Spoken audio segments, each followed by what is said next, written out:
Why does God allow us to suffer? This is the question that spans centuries, tears at the human soul, and echoes like thunder within the silence of faith. All of us at some point have looked to the sky and asked, Lord, why? Why does pain come when we least expect it? Why does suffering strike precisely those who try to walk in righteousness? It is in these moments that faith is tested, that the heart is placed in the invisible furnace where God molds what we are inside. Suffering is not just an event. It is a revelation. It is the light that exposes the shadows of what has not yet been healed.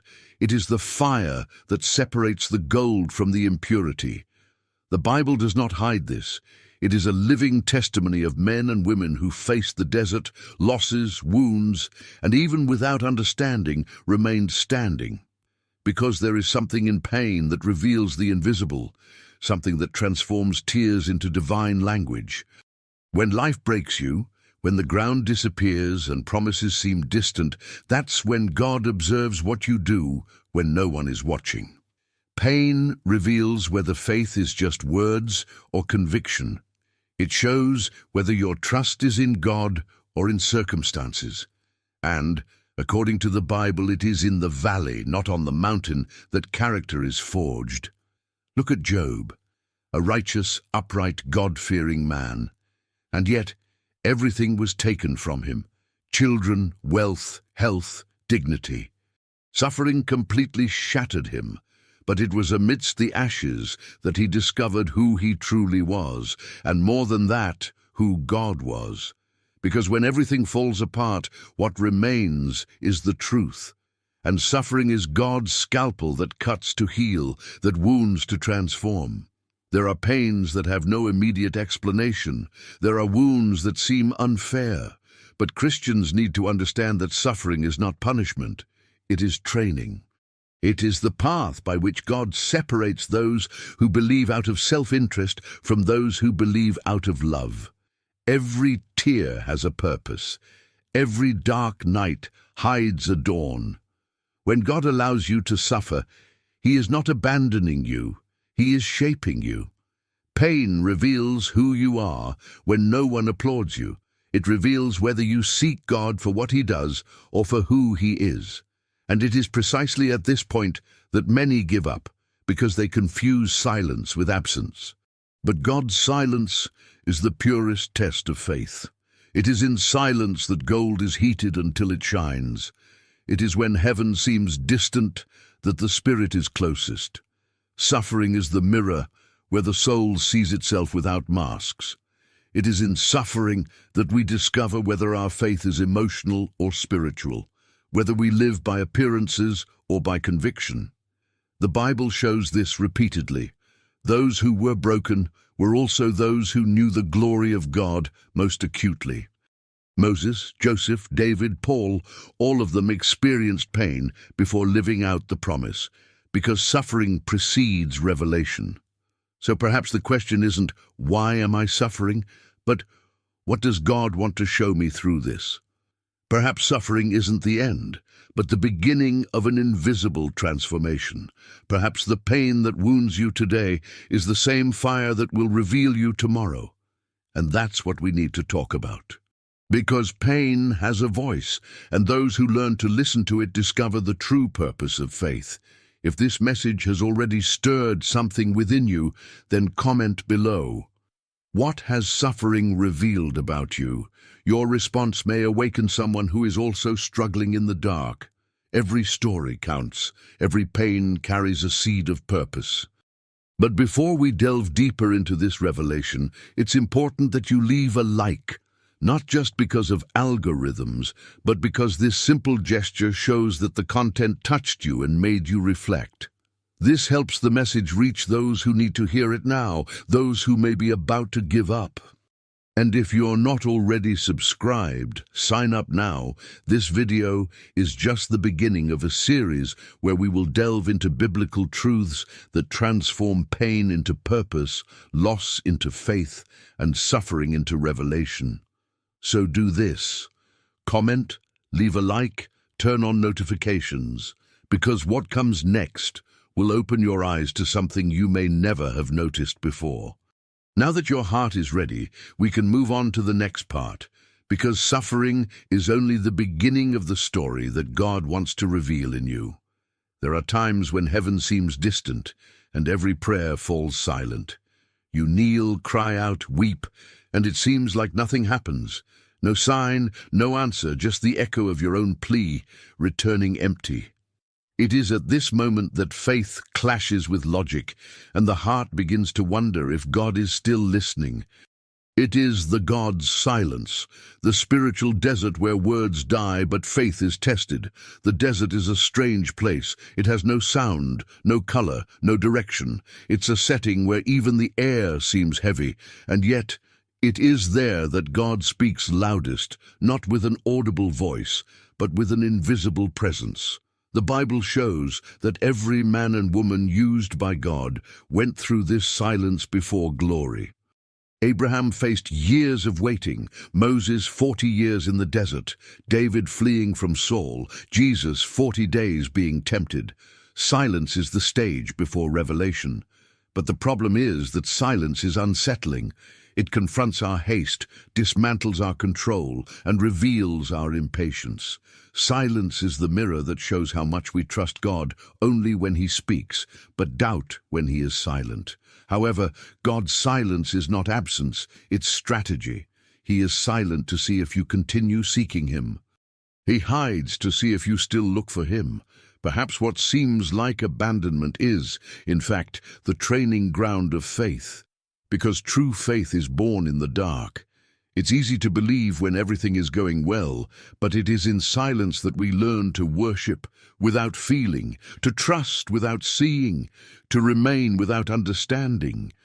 God uses silence as a tool to purify intentions. When He is silent, He is filtering the heart, separating desire from devotion. There are people who give up in the midst of silence, thinking that God has forgotten them, but it is precisely there that heaven is closest. It is in the emptiness that the Spirit works in secret, adjusting what cannot be seen, healing wounds that words could never reach. Silence is the interval between the promise and the fulfillment. It is the time when God secretly builds what will be revealed to all. And perhaps that's why the desert is God's preferred place to forge victors. In the desert there is no audience, no praise, no spotlight, just you and Him. It is there that the soul learns to depend, pride is broken, and the heart discovers that God's love does not depend on emotions, but on faith. The desert is where God tests you, not to destroy you, but to reveal you.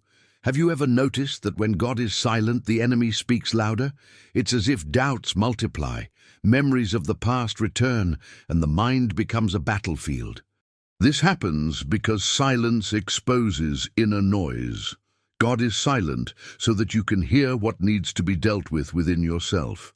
Silence is the fire that burns the ego, that eliminates self-sufficiency. And when pride dies, the voice of God becomes audible again. This is where many confuse trial with abandonment, but silence is not punishment, it is purification. When God is silent, He is testing how much you trust Him even without guarantees. It's easy to say, "I believe," when there are signs, but it is in the void that you discover if faith is real. God does not test what is false, He only tests what has value. And if you are going through this silence now, it is because He is preparing something that requires spiritual maturity. Imagine if God answered everything immediately. You would never learn to wait, never develop patience, never know the power of perseverance. Faith is built in delay. It is in the absence of answers that character is molded. And when God's time comes, silence becomes voice, waiting becomes testimony, and what seemed like forgetfulness reveals itself as care. God works in silence. When He created the universe, there was no noise, no audience. He simply said, "Let there be," and everything came into being. Similarly, when He works within you, the process is silent. He rebuilds what was broken, realigns what was misplaced, and strengthens what was weak. And one day, without realizing it, you look back and realize that the desert was the place where God taught you the most. The desert teaches that silence is also an answer, that God doesn't always need to speak to be present, that his timing isn't delay, it's refinement. And while you think you're waiting, he's acting, he's preparing you for what's to come. Silence is the prelude to revelation. It's the moment when heaven breathes before releasing something new upon your life. Perhaps you've been praying for months or even years for something that hasn't happened yet. Perhaps you feel like heaven is closed and that God isn't hearing you. But I need to tell you something. God's silence is never carelessness. When he is silent, he is writing a chapter that will only make sense when the book is complete. And when that time comes, you will understand that every tear, every weight, every unanswered why was part of the perfect plan. So don't give up because of the silence. Keep praying even if you don't feel it. Keep believing even if you don't see it. Keep hoping even if you don't understand. Because God's silence is the field where miracles are planted. It is the test that separates those who seek blessings from those who seek the blesser. Silence is the language of the intimate. Those who walk with God out of self-interest cannot bear the silence, but those who truly love him understand that he speaks even when he says nothing. You may be experiencing a desert right now, but remember, the desert has a beginning, a middle, and an end. And when it ends, you will emerge stronger, more mature, and more aware of who God is. Silence is not the end, it's the interval before the answer.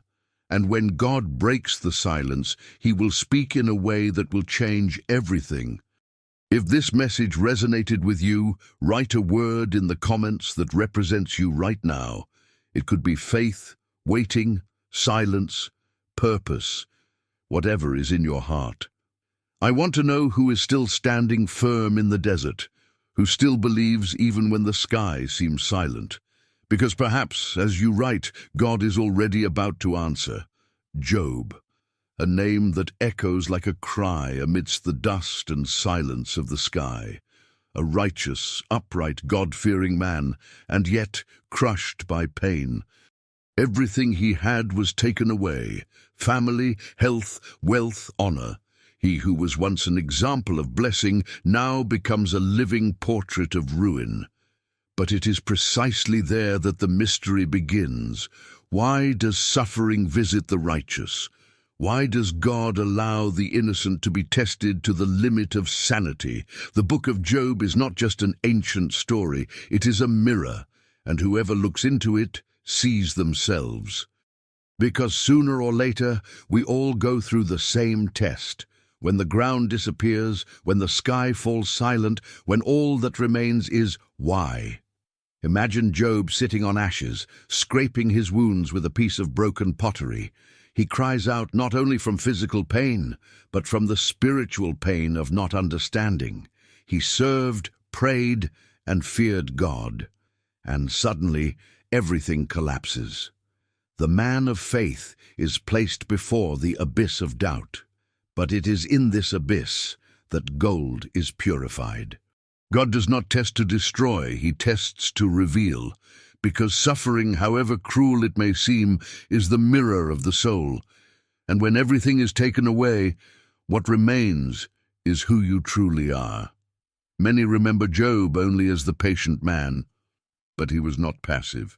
He questioned, he wept, he rebelled, he looked to heaven and said, "Why, Lord?" And that cry, that plea, is proof of a living faith. Because the true believer is not the one who never feels pain, but the one who continues to speak with God, even without understanding what is happening.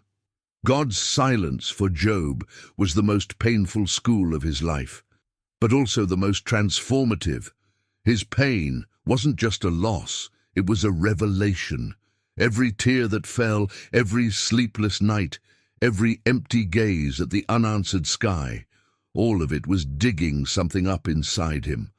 Suffering has that power. It peels away layers of pride, control, and false faith. It shows whether what you believe is genuine or just convenience.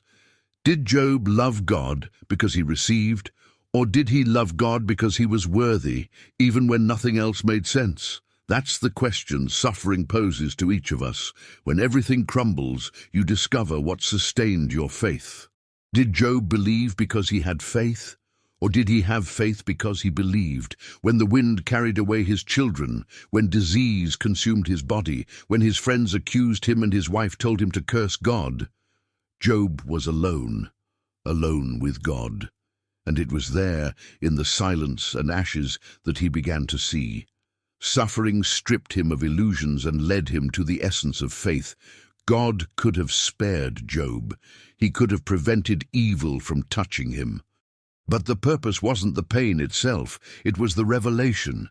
God didn't want to destroy Job. He wanted to show him who he was when the world disappeared around him. And it's the same with us.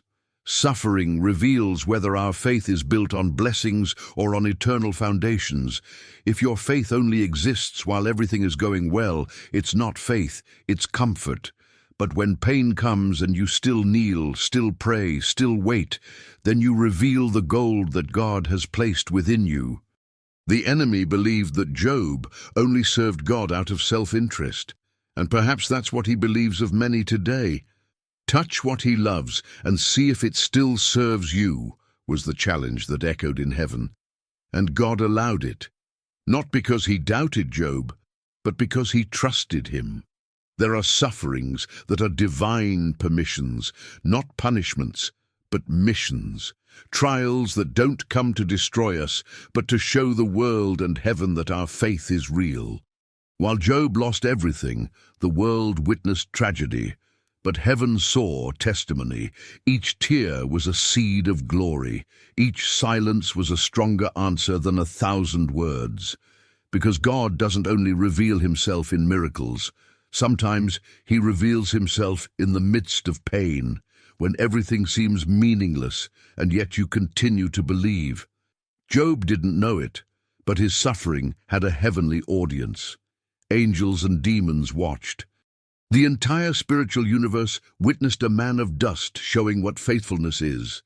And when he said, "The Lord gave, and the Lord has taken away, blessed be the name of the Lord," all of hell trembled.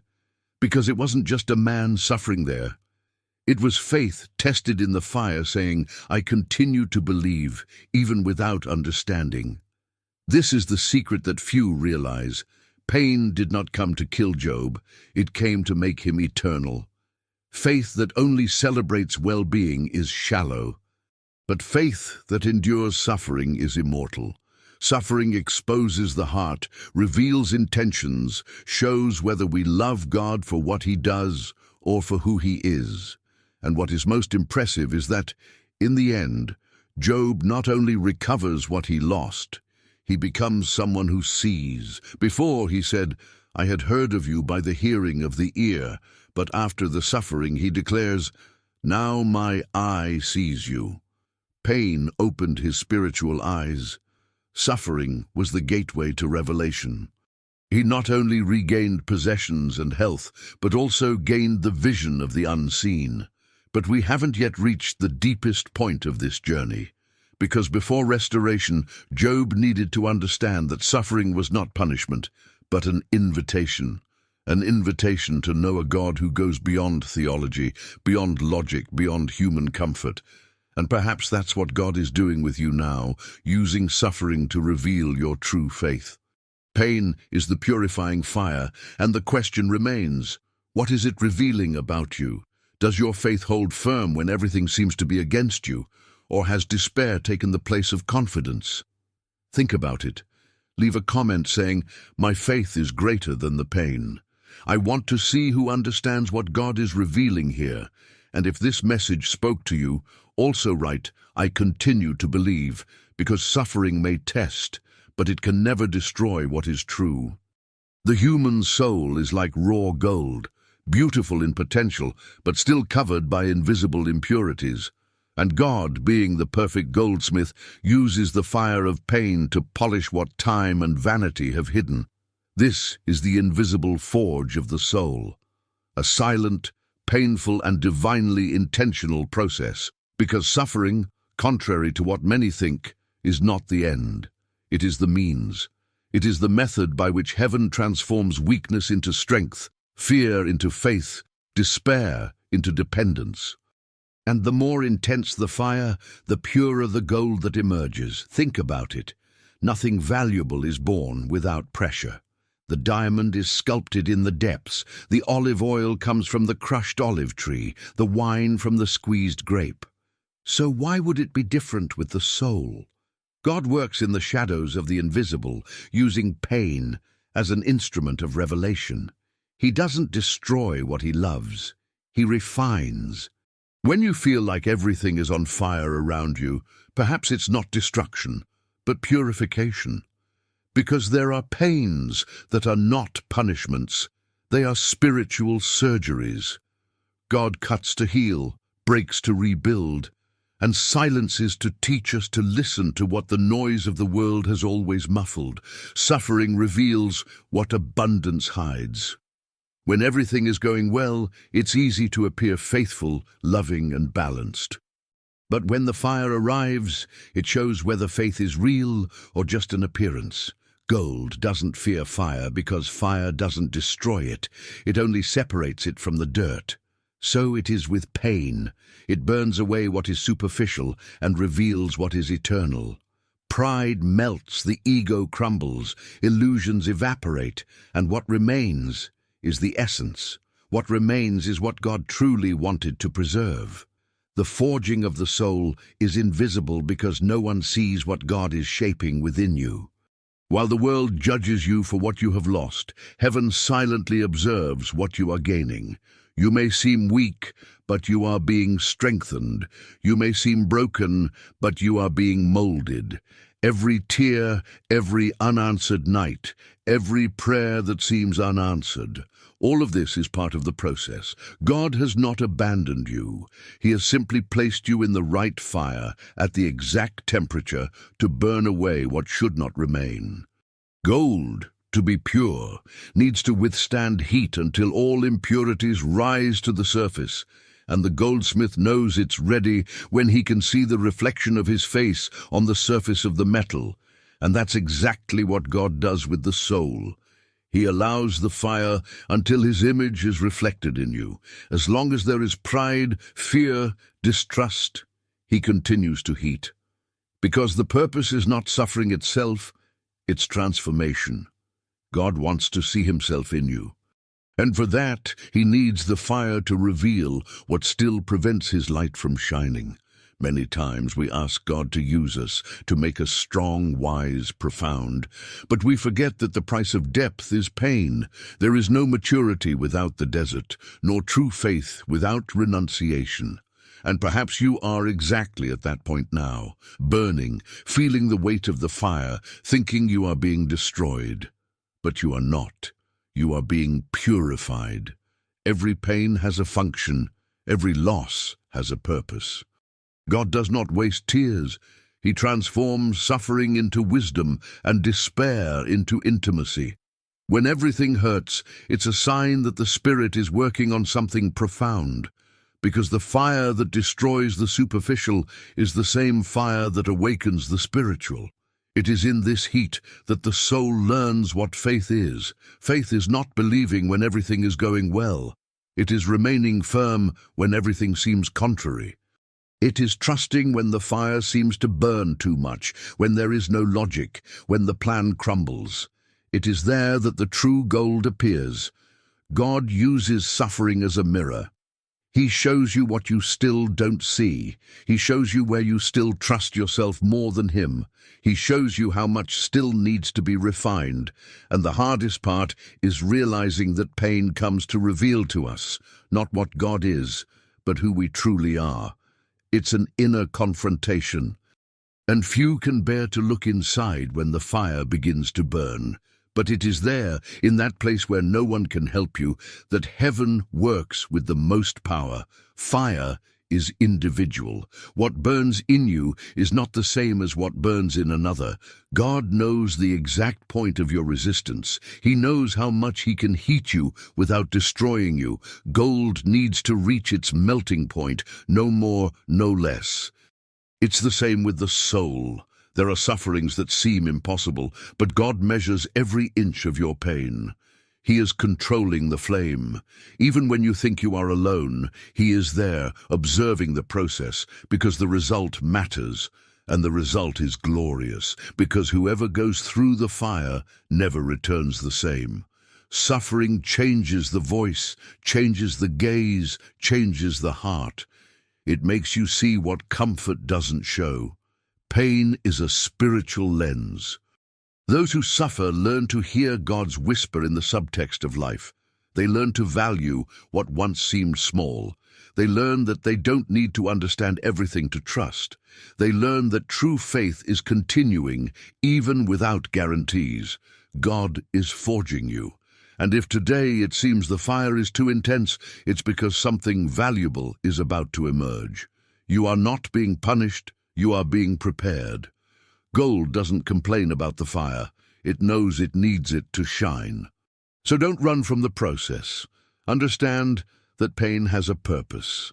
The invisible forge of the soul is the workshop of the Spirit, where He creates warriors of faith, men and women molded by fire, with hearts that withstand the storms because they have learned to trust in the midst of the heat.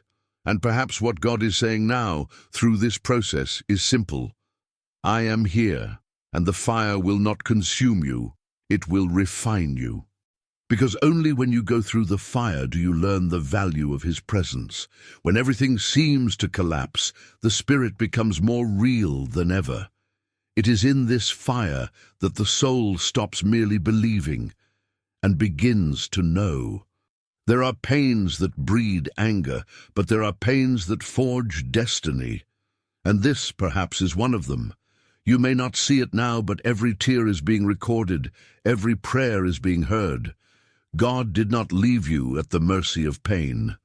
He placed you in the forge because He knows the gold that is within you, and He will not stop until that gold appears. So, when the fire engulfs you and the heat seems unbearable, remember, the goldsmith never leaves while the gold is still being refined. He stays there, watching attentively, until he sees his reflection in the metal. And when he sees it, the process is finished. Leave a comment saying, I am gold in the process. If this message spoke to you, also write, the fire will not destroy me. I want to see who understands what God is doing in this time. Because pain didn't come to burn you, it came to reveal you. There is a kind of pain that isn't physical, but seems to pierce the soul. It's the kind that takes your breath away, that tears you apart inside and leaves you on your knees, speechless. This pain doesn't come to punish you. It comes to open you up. Because there are hearts that God can only speak to when they are broken. The hardened heart doesn't hear, the busy heart doesn't perceive, but the broken heart, that one becomes sensitive to the touch of the eternal.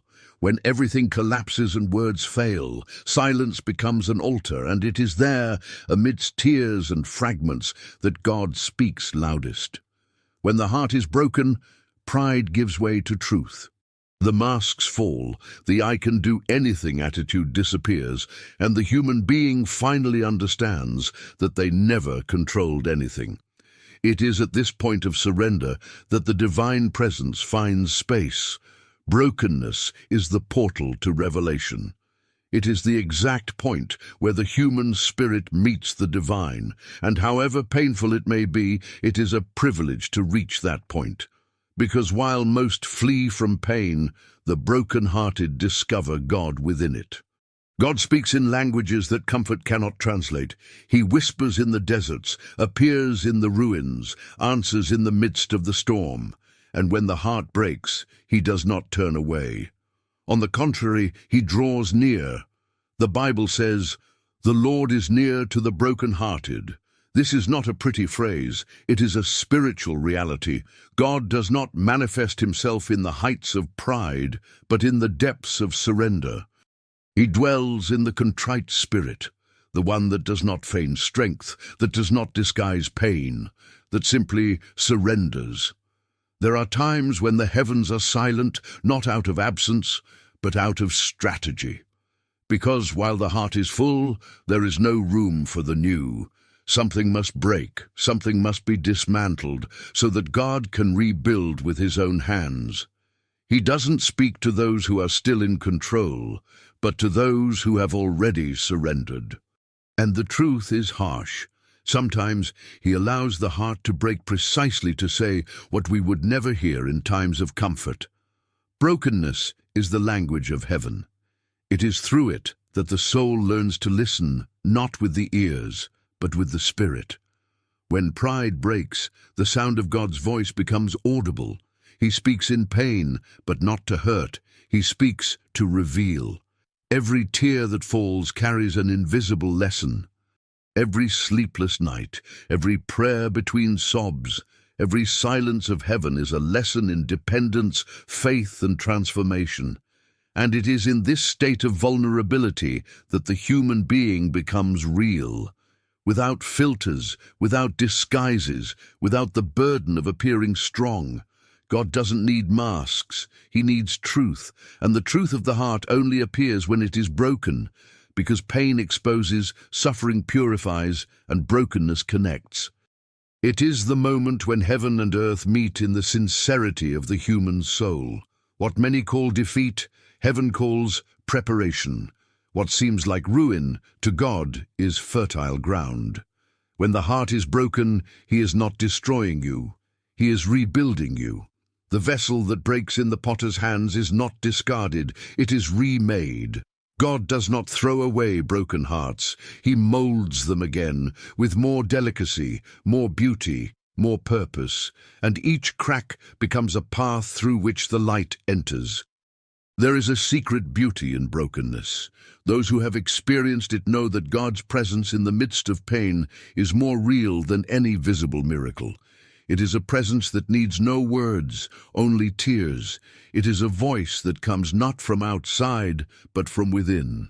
And suddenly, amidst the chaos and silence, you feel something, a peace that makes no sense, a strength that is not your own, a certainty that comes from the invisible. It is God saying, "I am still here." And it's curious how he speaks at the moment when we think he has distanced himself the most. When you think you are alone, he is closer than ever, because brokenness is the space where the ego dies and faith is born. It is there that the soul stops trying to understand and begins to simply trust. God speaks differently to the broken. He doesn't speak of distant promises, he speaks of presence. He doesn't speak of victory, he speaks of purpose. He doesn't promise the end of pain, but he promises that it will have meaning. A broken heart is holy ground. It is there that the greatest ministries are born, the most sincere prayers, the deepest revelations. Tears open spiritual portals that pride could never open. When you cry, something moves in the invisible. The Spirit intercedes with groans, the angels move, and heaven writes with invisible ink the new chapter of your story. But before the new comes, the old must be broken. The pain you feel now may be exactly the instrument God has chosen to reveal something that will change everything. He is not punishing you. He is teaching you to listen. His voice becomes clearer when yours is silent, and a broken heart is the only one capable of hearing that voice clearly. Because those who have been broken no longer speak of God merely through doctrine, but through experience. Many say they want intimacy with God, but few are willing to pay the price of brokenness. Because intimacy isn't built in crowded temples, but in dark rooms. It is there, when no one is watching, that the Spirit reveals himself. It is there, when the heart is broken, that he speaks things that could not be said in any other way. Brokenness is not weakness, it is a gateway, and whoever crosses it is never the same again. Perhaps what you are experiencing now is exactly that. God breaking something to open something else within you. Perhaps the relationship that ended, the dream that crumbled, the loss that hurt so much, none of that was punishment, but an invitation to enter the secret place where only broken hearts have access. Because it is there that the Eternal speaks in the most intimate way, and when he speaks, it's not to shame you, but to remind you who you are.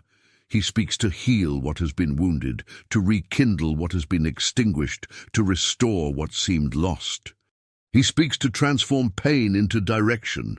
Every time your heart breaks, something from heaven draws near. Brokenness is the echo of God's love calling your name. So, if your heart is broken, don't run. Don't try to glue the pieces back together alone. Let God touch the cracks. Because He is the only one who knows how to transform pain into purpose, tears into language, and suffering into wisdom. Perhaps this pain is the language of revelation that heaven is using to prepare you for what is to come. If this message resonated with you, comment below, "God is speaking to me." Or simply write, "I understand brokenness." I want to know who is going through this process and recognizes that God is speaking in the midst of pain. Because sometimes what seems like the end is just the beginning of a divine conversation. The cross. The most feared and at the same time the most powerful symbol in the history of humanity. Nothing represents it better than the point where pain touches the divine. Because the cross is not just wood and blood, it is the encounter between human misery and absolute love. And it is precisely there, in that abyss between despair and redemption, that suffering ceases to be punishment and becomes purpose. When Christ was raised on that wood, it was not only his body that bled. It was heaven itself that tore open. The entire universe seemed to stop before the greatest mystery of all, suffering that saves. Think about it. The Son of God, the pure, the holy, the innocent, subjected to shame, pain, humiliation. Why? Because he knew that suffering was not the end, but the path of transformation, of the victory that is born from what the world calls defeat. And that's where many go wrong. They try to escape pain as if it were an enemy, when in reality it is a bridge. The cross is that bridge. It connects what we were to what we can be, and the price of this journey is suffering, but a suffering that redeems, that has meaning. Christ himself could have avoided the cross. He said, "No one takes my life from me, but I lay it down of my own accord." That is the essence of surrender. Pain did not overcome him because he embraced it. The cross did not destroy him because he transformed it into a throne. It is the same with those who decide to follow this same path, the path of the inner cross, because every human being has their own cross. And it is not a light metaphor. It is the spiritual reality of each one who seeks the truth. To carry the cross is to carry one's own pain with faith, to continue believing even when everything screams the opposite. Christ did not conquer the world with a sword, but with wounds. And each one spoke louder than 1,000 sermons, because the blood that flowed from his hands was not a sign of defeat, but of redemption. And that is why suffering, when offered to God, changes its nature. It ceases to be merely pain and becomes a seed of something eternal, which blossoms even in the ashes. How many times have you felt crucified by life? Betrayed, forgotten, abandoned, misunderstood? How many times have you asked yourself, "Why, God?" Know that each tear can be part of your own story of redemption, because the same God who allowed the cross also allowed the resurrection. But it only comes after the death of the ego, of renunciation, of total surrender. Christ's suffering was a reflection of what every human being experiences on a smaller scale. The pain that consumes you today may be the exact place where God wants to reveal something to you that can only be learned there, in the silence of Calvary. It is there, when the world turns its back, that the voice of God becomes audible. It was there, between the cloudy sky and the blood on the ground, that Jesus declared, "It is finished." Not as one who gives up, but as one who fulfills. And perhaps what you need to understand is that your pain also has a hidden "it is finished" within it. A hidden purpose, a divine work being shaped amidst your tears. Many want the glorified Christ, but reject the crucified Christ. They want the miracle, but not the surrender. They want victory, but without experiencing pain. But the cross teaches us that the path to glory passes through the valley of the shadow of death. That true faith is not that which flees from suffering, but that which traverses it without losing love. Because love is what kept Christ nailed to the cross, not the nails. And it is love that keeps us standing when everything pushes us to fall. And there's something mysterious about that, because the more it hurts, the deeper the bond with the divine becomes. It's as if suffering carves into the soul, making room for God to dwell. And perhaps that's why he allows certain wounds, because he knows that it is through them that the light will enter. So, if today you feel the weight of the cross on your shoulders, don't curse the process. Remember, it was in the same place where the Son of Man was wounded that the world was healed. The cross, which seemed like the end, became the beginning of everything. Now look at yourself. How many times have you tried to run away from what broke you, without realizing that it was precisely there that God wanted to forge you? The pain you curse may be God's hammer shaping your faith, and each tear that falls may be watering a promise that is yet to blossom. It's not about glorifying suffering, but about understanding that in the right hands it transforms into spiritual gold. Suffering without faith is torture. Suffering with faith is transformation.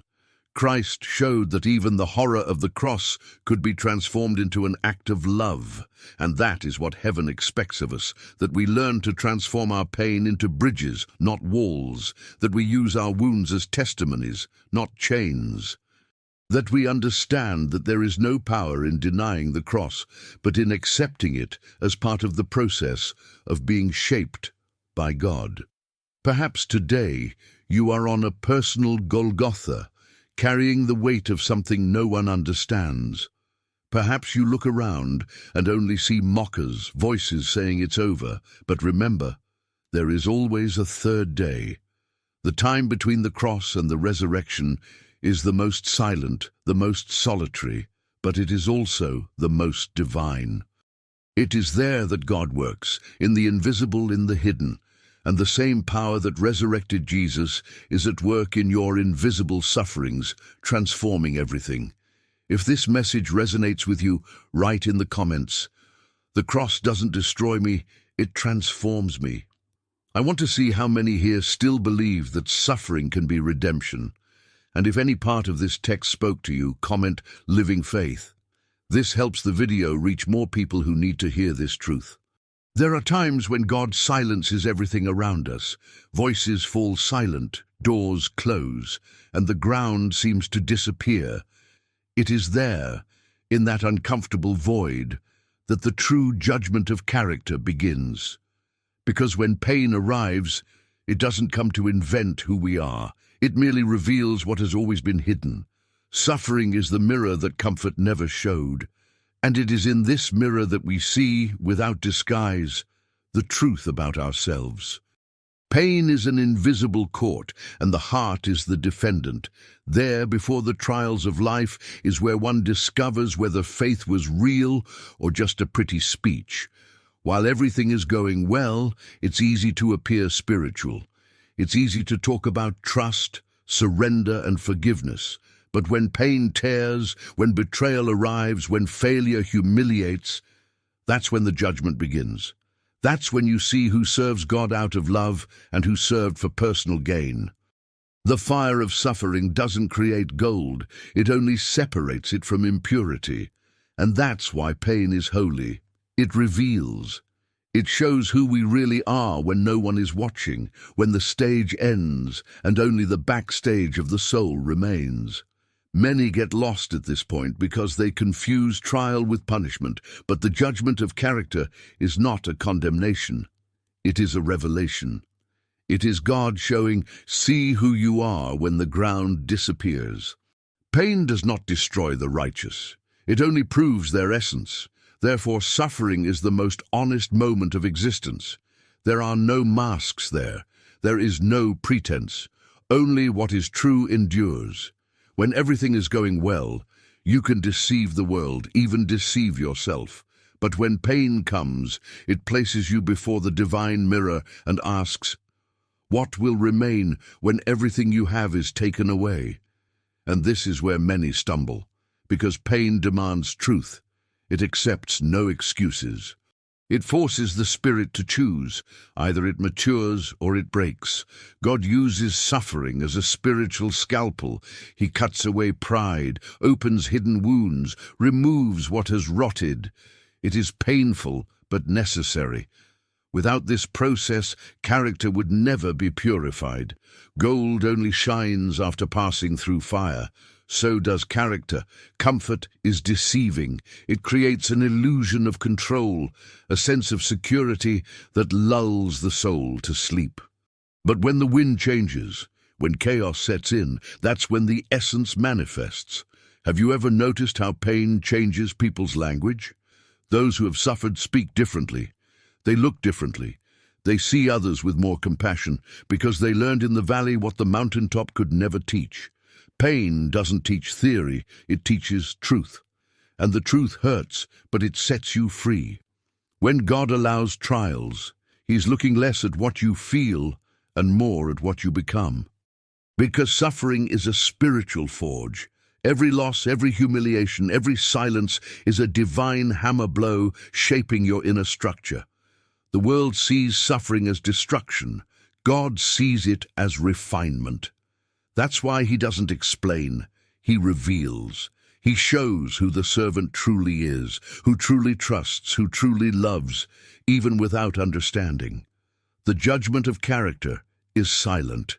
It happens when you are alone, struggling with your own thoughts, trying to understand the why of things. And at that moment, God observes what comes out of your mouth, what passes through your heart. It is in the desert that He reveals the true self. And sometimes the greatest punishment is not suffering, but the revelation of who we have become far from Him.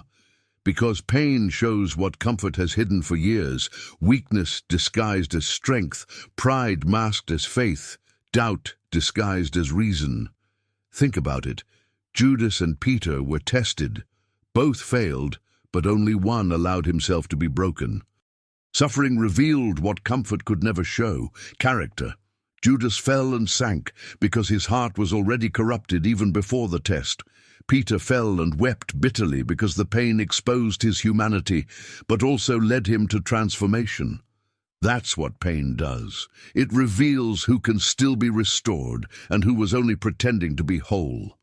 God never wastes pain. He uses it as a tool to separate the false from the true within us. Because suffering forces us to confront our own idols, pride, control, ego. And when they crumble, there is finally room for the Spirit of God to truly dwell. That is why pain, however cruel it may seem, is an act of love. God doesn't just want a heart that worships Him in comfort, but a heart that chooses Him in chaos. Have you ever wondered why the great transformations in the Bible always happen amidst pain? Joseph was betrayed before being exalted. David was persecuted before being crowned. Job was broken before being restored. The judgment of character always comes before the manifestation of the promise, because if the blessing comes before purification, it destroys the man.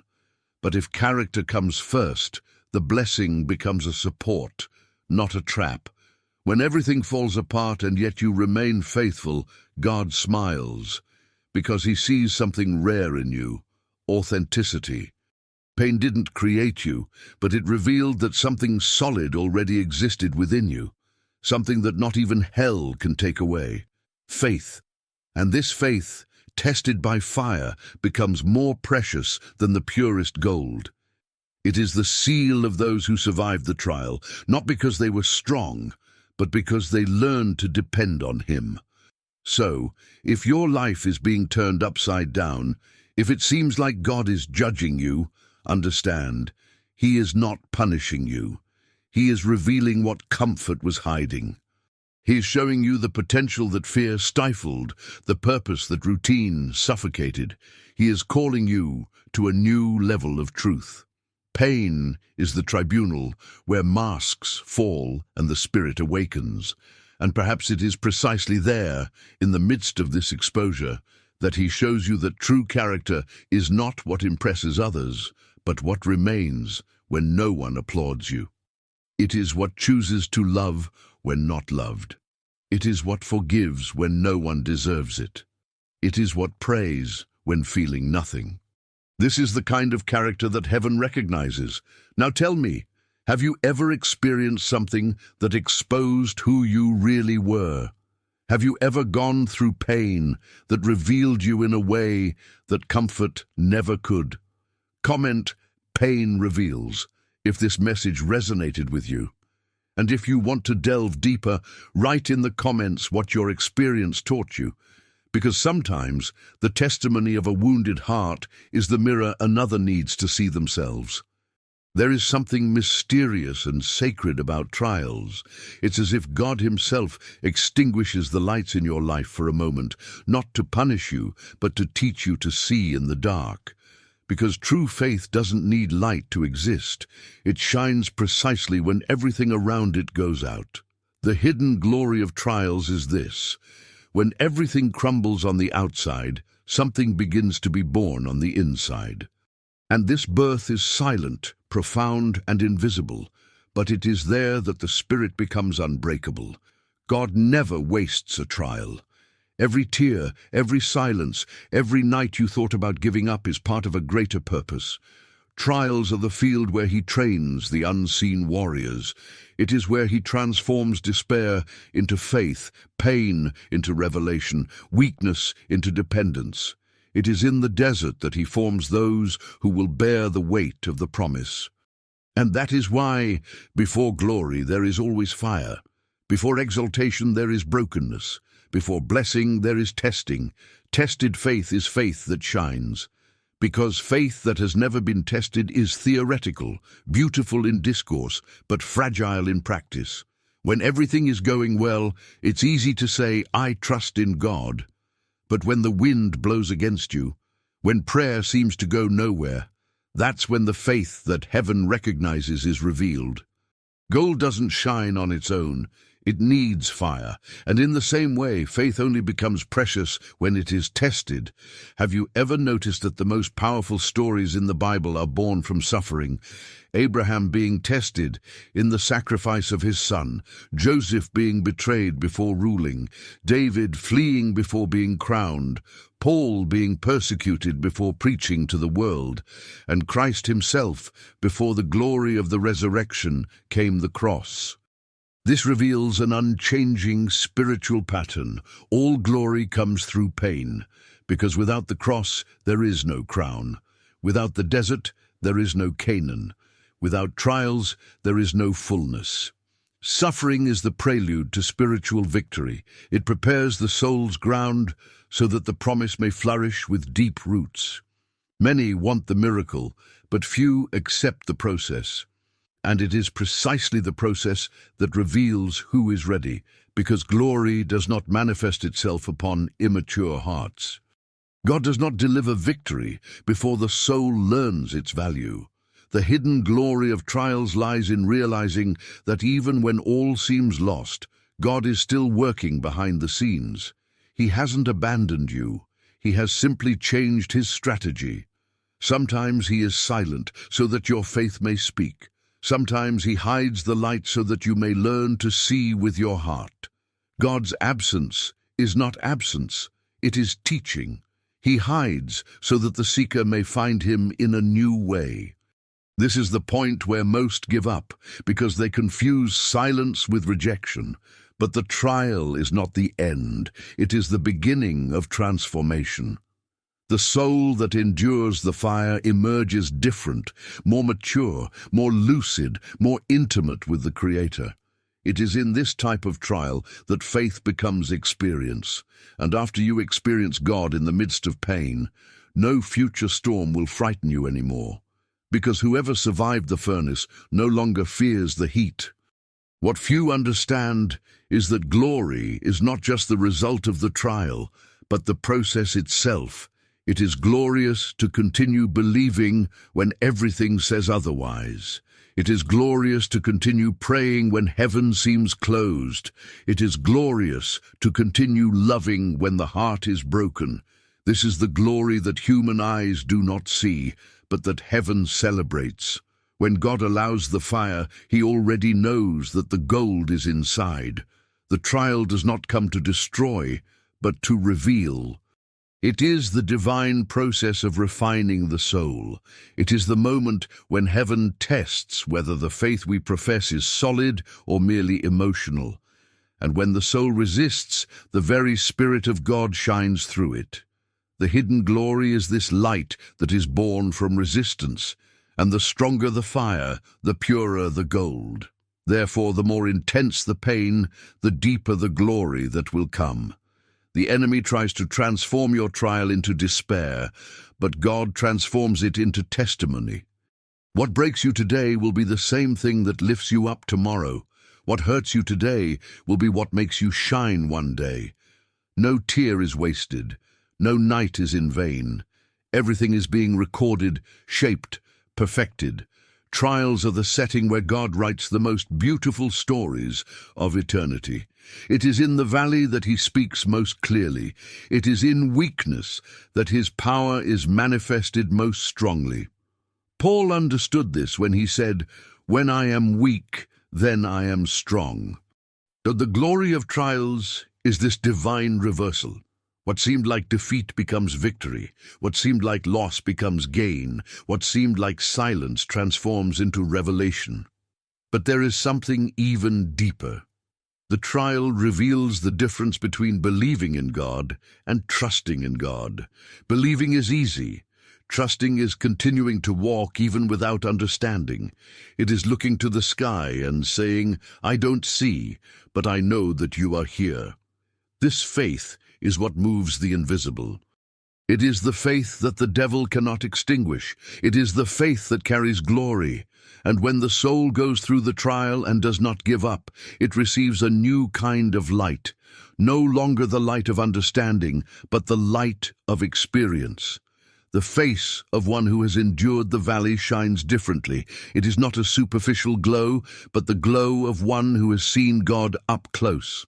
Of one who knows that glory is not only at the end, but in every step taken with tears in their eyes and hope in their heart. This is the hidden glory that few perceive, the fact that suffering is the brush with which God paints your eternity, and each stroke of pain carries a color of purpose. You have not been forgotten. You were chosen to see the invisible, to live the supernatural, to bear the mark of those who have overcome the impossible. Therefore, if the fire is burning now, do not curse the process. The same fire that consumes is the one that purifies. The same desert that isolates is the one that prepares. The same silence that hurts is the one that matures. God is not destroying you. He is shaping you, and the deeper He digs, the higher He will place you. Now stop for a moment and think, what was your greatest trial? What was the fire that transformed you? Write in the comments the phrase, "My faith shines in the fire," if you understand that the trial didn't destroy you, but only revealed you. And if you want to share, tell us about the moment when God taught you the most through pain, because perhaps your testimony will be the fuel for the faith of someone who is about to give up today. There is a moment in the life of someone who suffers when something silently changes within the soul.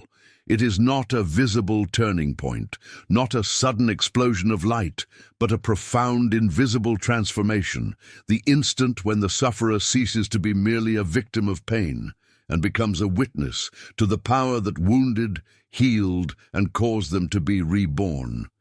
It is at this point that pain becomes ministry, that the desert becomes an altar, and that wounds become windows through which the glory of God begins to overflow.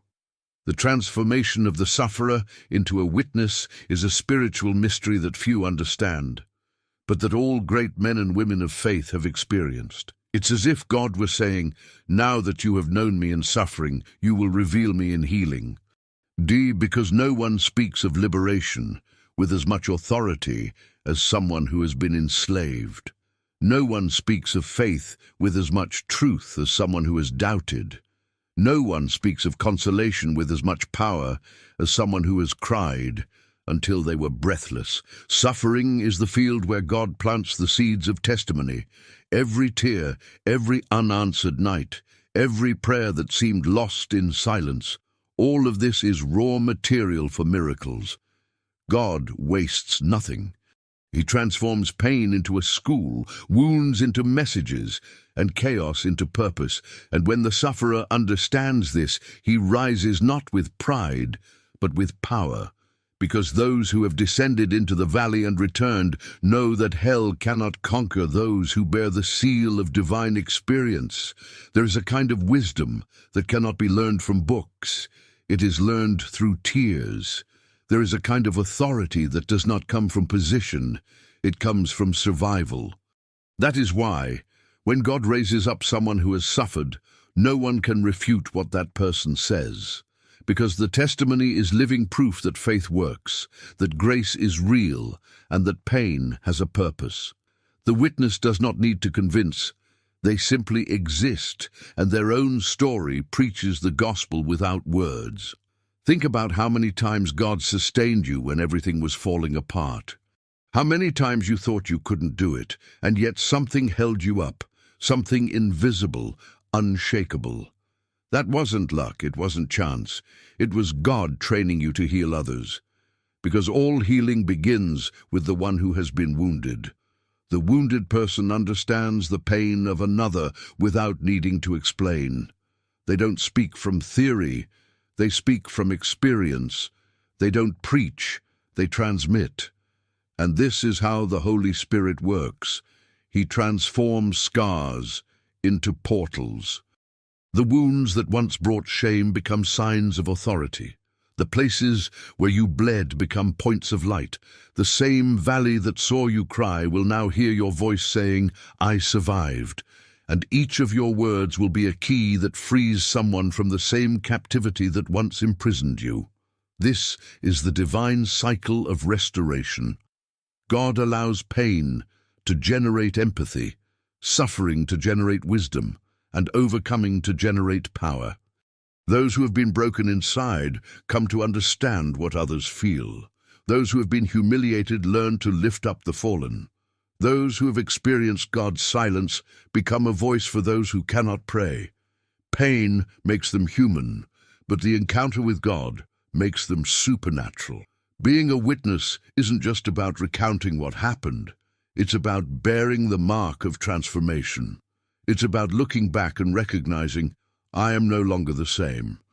It's about realizing that the suffering hasn't just passed, it has remade you. And when you speak, people don't just hear your words, they feel the spirit that lifted you up. That's why your story has power, because it's the echo of a miracle. Many try to escape pain, but it is in pain that the calling lies. God doesn't use you because of what you've achieved. He uses you because of what you've survived. Every loss, every betrayal, every disappointment was part of the preparation. The trial was the forge, and the forge is where the instruments of the kingdom are born. Those who have never suffered speak about God, but those who have suffered with him speak from God's perspective. There is a sacred weight to testimony. When someone says, I have overcome, all of heaven confirms it, because the victory of a servant is also the triumph of the very Spirit that dwells within him. Testimony is the altar where suffering is transformed into worship. It is the point where pain bows before grace. It is the moment when what has wounded you now serves as medicine for others. The power of testimony lies not in impressing, but in liberating. Sometimes a simple phrase, spoken truthfully, has more impact than 1,000 sermons. When you say, "I've been there too," the other person's heart recognizes it. Empathy is the bridge through which divine love flows. And that's why God lets you pass through certain valleys, because He knows that one day you will find someone trapped in the same place, and you will be able to say, "I know the way back." That's why testimony is the most powerful weapon against darkness. Satan wins when pain is silent, but loses when pain speaks. When you share what God has done, you transform your pain into prophecy. What once made you cry now becomes a voice of comfort. What once hurt you now heals. That is redemption in action. And understand, none of this is instantaneous. Transformation doesn't happen at the height of pain, but in the process. First comes the desert, then comes understanding. First comes loss, then comes vision. First comes silence, then comes the voice. The sufferer needs to live first, then understand. It is walking with God that transforms them. Each step through tears is a brick in the construction of their testimony. And when the sufferer finally rises, something changes even in the atmosphere. He speaks, and there is weight in his words. He prays, and the heavens move. He touches someone, and faith awakens, because now he carries not only stories, but anointing.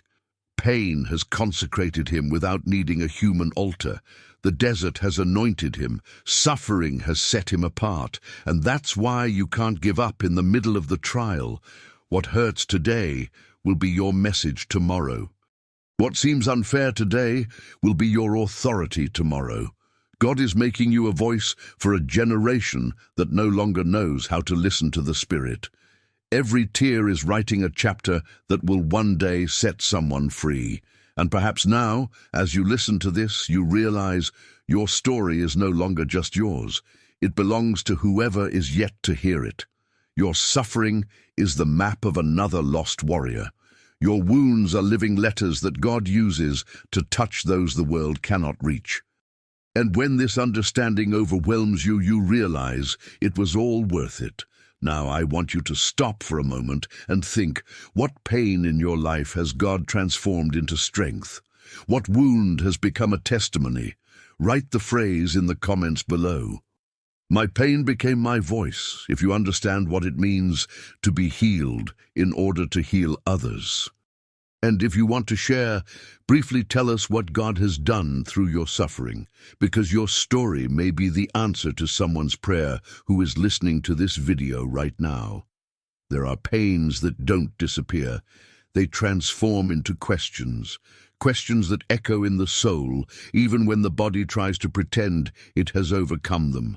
It's as if the silence after the storm still holds thunder, and each memory is a spark of what remains unresolved. The truth is that some sufferings don't come to destroy, but to reveal. They don't arrive with explanations, but with mirrors. Each tear, each loss, each unanswered night carries a veiled message. What does this reveal about who you really are? Because suffering is the mirror that reflects the naked truth, without masks, without the vanity of strength, without the disguise of superficial faith. When everything collapses, what remains is what is essential. Think about it. When pain comes, it tears away what has been hidden for years. It brings to the surface pride disguised as holiness, fear disguised as prudence, disbelief covered with beautiful words of faith. It is in the fire of loss that we discover what we truly worship. It is when God is silent that we realize whether we loved Him for who He is or only for what He gave. And it is in this silent confrontation, when the heavens seem closed and the heart is heavy, that the question looms like a sword. What is your suffering revealing about you? Some discover that pain has made them bitter. Others realize that even wounded, they have learned to love more deeply, because there are two paths in the face of pain, to harden or to break, and God only speaks to the broken heart. The hardened heart hears the sound of its own rebellion, but the broken heart hears the voice that comes from the unseen. Suffering is a school, and the price of the lesson is the soul itself. It reveals whether faith is rooted or merely an appearance, whether hope is solid or just talk, whether trust in God is conviction or convenience. When the heart bleeds, that's when the Spirit blows. It doesn't blow on closed hearts. It doesn't dwell in comfort zones. It doesn't flourish in the dry territories of pride. The Spirit hovers over chaos. It stirs the turbulent waters of the soul and says, "Let there be light." And believe me, it is at that moment that the soul begins to see what it was previously blind to. It is in this darkness that faith ceases to be theory and becomes survival. When everything is well, it's easy to say, "I trust in God." But it is in the valley, in silence, in loss, that "I trust" becomes action. And this action is what transforms the human being into a witness. God allows us to go through the fire, not because He wants to see us suffer, but because He wants us to see the gold He has placed within us. Pain doesn't create faith, it reveals faith. It doesn't build character, it shows what comfort hid. And when the world sees you wounded but still standing, something divine is manifesting itself. Your suffering can be the most powerful sermon anyone will ever hear. Not because of the words, but because of the silent resistance that cries out, "Even here, I continue to believe." But what about you? What has your suffering revealed? What kind of voice has been born within you in the darkest days? Have you allowed pain to transform into revelation, or have you let it hold you captive? There is something in common among all those marked by God. They all bled before being used. Joseph was betrayed before being exalted. David was hunted before being crowned. Job lost everything before seeing double restored. The cross came before glory. Nothing was by chance, because before God uses you, He breaks you, not out of cruelty, but out of love. It is in this breakdown that true testimony emerges. And perhaps what you are experiencing now is not the end, but the beginning of purpose. Suffering is the language that translates the invisible. It speaks mysteriously, but each tear is a word that heaven understands. There are pains that make no sense now, but that one day will be the thread that connects the whole story. And when that day comes, you will look back and realize that everything that hurt, everything that burned, was the fire polishing the gold within you. So before complaining about the pain, ask yourself, what is it revealing to me? What areas of my heart need to be purified? What beliefs need to be broken? What pride needs to be bowed before God? Because suffering, when well understood, is a divine call for growth. It is the sound of heaven calling the soul to its true place. And believe me, something magnificent is being forged within, something the world has yet to see. Have you ever noticed how those who have suffered the most are often the ones who carry the most light in their eyes? It's as if each tear opens space for more brightness, more compassion, more understanding. Pain deepens the being. It digs abysses, but it also plants seeds that bloom in the depths. And perhaps, precisely for that reason, your suffering is not a punishment. It's a calling. A calling to see what only those who have been stripped of everything can see, the essence of faith.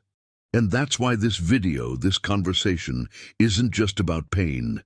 It's about revelation, about you looking inward and understanding that nothing you've experienced was in vain, that the desert wasn't a loss, it was preparation. That the tears weren't weakness, they were seeds, and that now, perhaps without realizing it, you are being molded for something greater. God doesn't waste pain. Every wound, every night of agony, every unanswered why is being used as raw material for the purpose that comes next. And here's the point to reflect on.